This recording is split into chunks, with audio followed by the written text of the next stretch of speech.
નમસ્કાર, DB13 માં આપનું સ્વાગત છે। હું છું ભદ્રેશ। મહત્વના સમાચારો પર નજર કરીએ તો મહત્વના સમાચાર સુરતથી મળી રહ્યા છે, જ્યાં સુરત શહેરના DYSP BM ચૌધરીને લઈને મહત્વના સમાચાર, જેમને K ડિવિઝનના તેઓ ACP હતા, તેને લઈને હવે ફેરબદલ કરવામાં આવી છે। જાતિનું પ્રમાણપત્ર ખોટું આપ્યાનો આરોપ સાબિત થતાં તેમની સામે કડક પગલું ભરવામાં આવ્યું છે।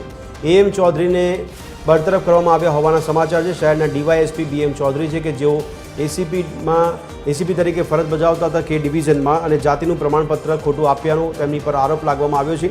આરોપ સાબિત થવાને કારણે તેમની સામે કડક પગલું ભરવામાં આવ્યું છે, ત્યારે BM ચૌધરીને બરતરફ કરવામાં આવ્યા હોવાના સમાચાર મળી રહ્યા છે। BM ચૌધરી સુરતમાં K ડિવિઝનના ACP હતા અને હવે તેમને બરતરફ કરવામાં આવ્યા હોવાની કાર્યવાહી કરવામાં આવી છે। તેમની સામેનો આરોપ સાબિત થતાં તેમની સામે કડક પગલું ભરવામાં આવ્યું છે। સુરત શહેરના DYSP તરીકે BM ચૌધરીને બરતરફ કરવામાં આવ્યા હોવાના સમાચાર છે। આજ અંગે વધુ વિગત આપી રહ્યા છે અમારા સંવાદદાતા જયેન્દ્ર પાંડે। જયેન્દ્ર, જણાવશો જે કાર્યવાહી કરવામાં આવી ત્યારે BM ચૌધરીની કોઈ પ્રતિક્રિયા સામે આવી છે કે કેમ? જી બિલકુલ, તેમની કોઈ પણ પ્રક્રિયા હજી સુધી સામે આવી નથી, પરંતુ જે પ્રકારે તેમને સસ્પેન્ડ કરવામાં આવ્યા છે ખોટા જાતિ પ્રમાણ આપવા બદલ, BM ચૌધરી જે છે વર્ષના આ અંતિમ વર્ષ રિટાયર પણ થવાના હતા, પરંતુ એ પહેલા તેમને સસ્પેન્ડ કરવામાં આવ્યો છે।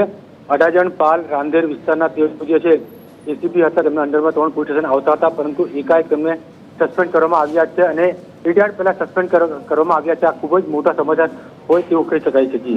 જી જયેન્દ્ર, ખૂબ ખૂબ આભાર સમગ્ર માહિતી આપવા બદલ। દર્શક મિત્રો, BM ચૌધરી સુરતમાં K ડિવિઝનના ACP હતા, તેમને હવે બરતરફ કરવામાં આવ્યા છે। જાતિનું પ્રમાણપત્ર ખોટું આપ્યા હોવાનો આરોપ સાબિત થયો છે, જેના આધાર પર પગલું ભરવામાં આવ્યું છે।